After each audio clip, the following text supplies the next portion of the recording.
여러분과 함께 또한 사제의 영과 함께 루카가 전한 거룩한 복음입니다. 주님 영광 받으소서.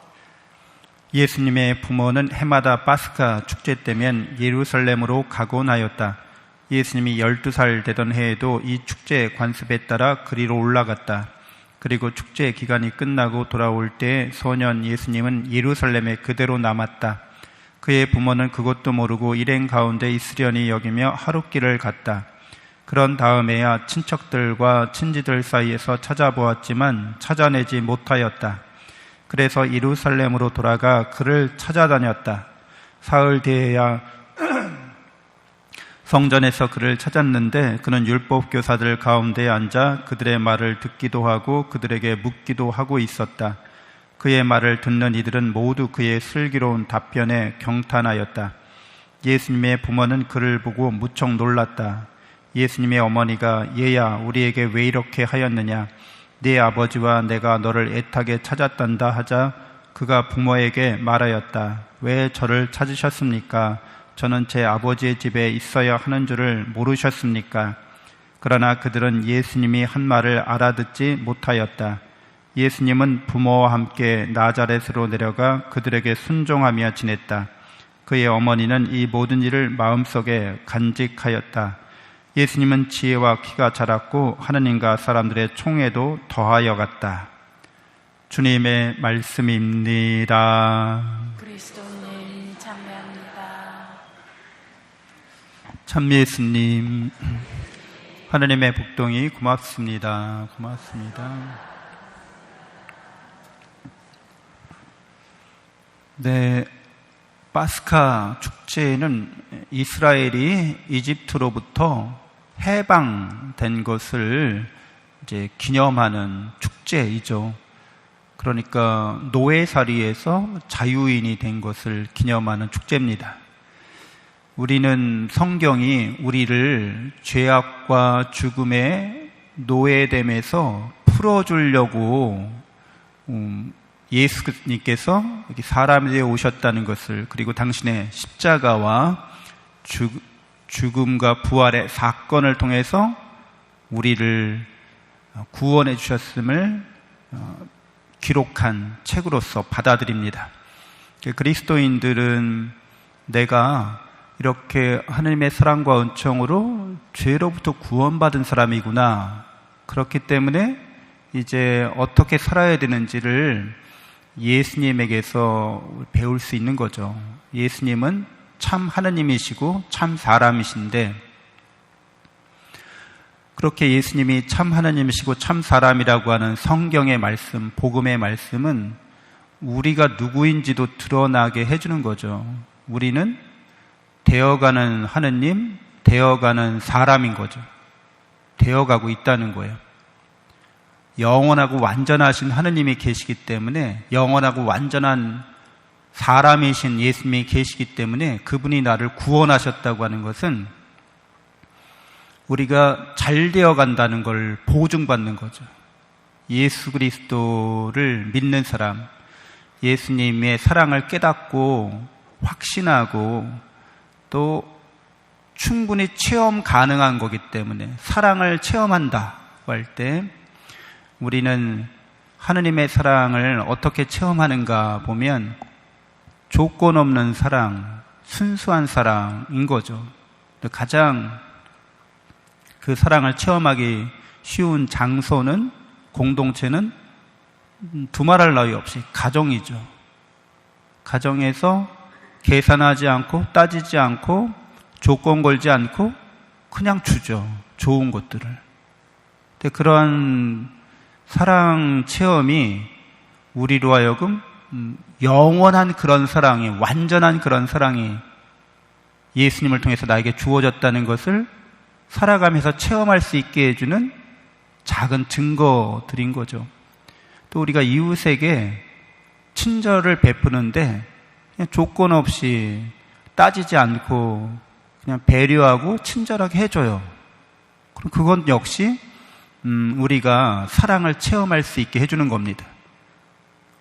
그러니까 예수님을 통해서 우리는 하나님의 영원하고 완전한 사랑, 순수하고 조건 없고 진실하고 그런 사랑을 충만히 이미 받았다는 거죠. 그러니까 깨닫는 거죠. 그리고 그것을 믿고 또 체험할 수 있는데 인간관계를 통해서 그런 것들을 거듭거듭 체험할 수 있다는 거죠. 그러니까 우리가 믿는 것에 대한 확고한 증거들을 계속해서 체험해 나가는 겁니다. 그렇기 때문에 우리에게는 희망이 있죠. 살아있는 희망, 참된 희망이라고 하는 거예요. 내가 천국에서 하느님과 또 하느님의 사랑과 은총 안에 모인 이 사랑의 공동체 안에서 영원한 생명과 영원한 행복을 누리겠다고 이렇게 희망하면서 사는 거죠. 그래서 이 희망은 죽음마저도 넘어서는 희망인 거죠. 이게 참된 희망이라고 말할 수 있는 거죠. 근데 이렇게 하느님의 사랑에 대한 깨달음과 믿음과 확신과 체험과 희망이 우리를 잘 되어가게 만들고 있는 거예요. 하느님이 되게끔 만들고 참 사람이 되게끔 만드는 거죠. 그래서 오늘 예수님은 이 파스카 축제 때 예루살렘에 오셨다가 이제 가족들과 친지들과 함께 내려가지 않는 거죠. 12살이면 이 당시 요즘에도 유다인들은 성인식을 12살, 13살이면 성인식을 해요. 우리는 20살 이제 돼야지만 성인식을 하지만 그렇게 하는 이유는 이 아이들이 벌써 12살, 13살 이 정도 될 때에는 집중적으로 이렇게 교육을 합니다. 성경 말씀에 대해서. 요즘에 유대인들이 하는 방식을 보면 옛날에도 그랬을 거예요. 아마 1년 동안에 성경을 암송하도록 만듭니다. 그리고 이 성경을 암송하는 것, 성경을 마음에 새기는 것, 성경 말씀을 깨닫고 믿을 수 있도록 가르치는 것, 이 가르치는 방식이 그냥 주입식, 암기식이 아니라 토론식이에요. 묻고 대답하는 식인 거죠. 오늘 예수님이 예루살렘 성전에서 거기 율법학자들, 그러니까 서울대학교 석자 교수들 이런 급인 거죠. 시골 산동네 나자렛에 저기 우리나라로 치면 저기 뭐 그냥 강원도나 지방의 아주 산골 촌동네에서 어느 소년이 와가지고 서울대 석자 교수들과 함께 토론하고 있는 거예요. 그런 모습인 거죠. 그러니까 이런 식의 교육이 있는 거죠. 그러니까 하느님의 우리를 사랑한다는 그 진리에 대해서 그 진리 안에서 이 모든 것이 창조됐고 우리가 해방됐고 우리가 구원받았고 이런 것에 대해서 조그만 아이가 이렇게 토론하고 있는 거예요. 이런 식의 교육을 1년 동안 집중적으로 해요.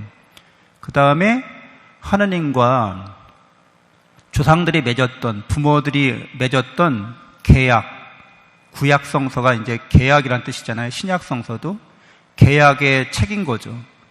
뭐에 대한 계약인 거예요? 부동산 거래에 대한 계약인가요? 이 땅 너에게 줄게 뭐 이런 거 아니라 사랑의 계약인 거죠. 내가 너를 영원히 사랑하겠고 너도 나의 사랑을 믿고 이 사랑의 계약에 참여해. 이런 사랑의 약속인 거죠. 굉장히 은혜로운 약속인 거죠. 거의 일방적인 은혜의 약속인 거예요. 우리가 특별히 구약에서는 덜 드러나 있지만 신약, 새롭고 영원한 계약에는 이 계약의 당사자가 예수 그리스도이기 때문에 중개인이면서 당사자예요. 이 말은 예수님이 참 하느님이시고 참 사람이기 때문에 하느님과 사람 사이의 대표로서 이 계약을 맺으신 거예요. 당신이 중개하신 거고 당신이 완성하신 거예요. 여기에 우리가 참여한다는 거죠. 예수님을 믿고 예수님을 따름으로써 이 은혜로운 약속에 참여하게 된 거죠. 그러니까 이러한 사랑의 약속에 대해서 너가 스스로 하느님과 개인적으로 이제 한 사람의 성인으로서 이 계약의 내용을 알고 이 계약의 내용이 얼마나 은혜로운지를 깨닫고 이걸 믿고 이런 사랑의 삶을 살길 소망하면서 약속해. 이렇게 되는 거죠. 계약을 맺는 거예요, 그때. 그걸 성인식이라고 그래요.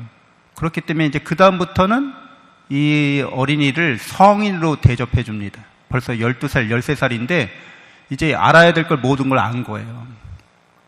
그리고 하나님과 성인으로서 계약을 맺은 거예요. 그렇기 때문에 부모는 이제 그 자녀의 신앙교육에서 손을 뗍니다. 그리고 그 자녀를 이제 하나님의 자녀가 된 거죠. 그리고 하나님을 믿는 공동체가 된 거죠. 가족이 된 거예요.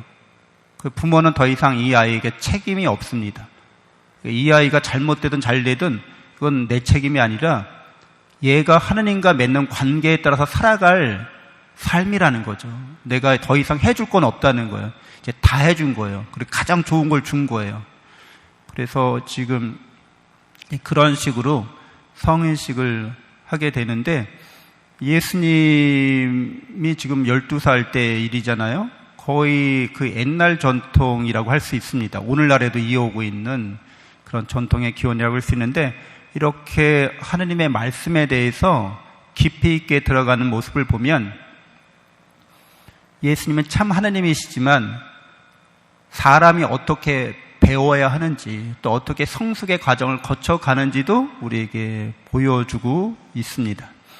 우리 그리스도인들이 내가 사랑의 약속을 맺은 사람이니까 하나님의 사랑에 대해서 깊이 있게 배워야 합니다. 특별히 어떻게 배울 수 있어요? 예수님을 통해서 예수 그리스도의 십자가 사건, 예수님의 그 죽음과 부활의 사건이 우리에게 사랑이 무엇인지를 여실히 보여줍니다. 그래서 명백백백하게 보여주기 때문에 십자가를 통해서 사랑을 깨닫는 것, 십자가를 통해서 구원을 깨닫는 것, 십자가를 통해서 영원한 생명과 영원한 행복에 이르는 길을 발견한 사람이 바로 우리 그리스도인들인 거죠. 그래서 우리는 예수님을 통해서 내가 늘 십자가를 통한 하느님의 모습을 또 십자가를 통한 인간의 모습을 늘 내 마음속에 갖추고 있어야겠습니다. 우리는 이렇게 잘 되어가는 사람들이어서 이 세상에서 어떤 이 인간관계나 이 세상 일을 겪을 때 그런 일들을 십자가를 통해서 이제 승리하는 길을 찾아내야 되죠. 이미 우리에게는 승리가 보증된 거잖아요. 확증됐다고요. 그러니까 이 세상 일들은 우리에게서 하느님이 내게 주신, 예수님이 내게 주신 영원한 생명과 영원한 행복과 죄악과 죽음에 대한 승리를 무효화시키거나 그것을 해제하거나 그것을 무너뜨릴 수 있는 그 어떤 것도 되지 않습니다.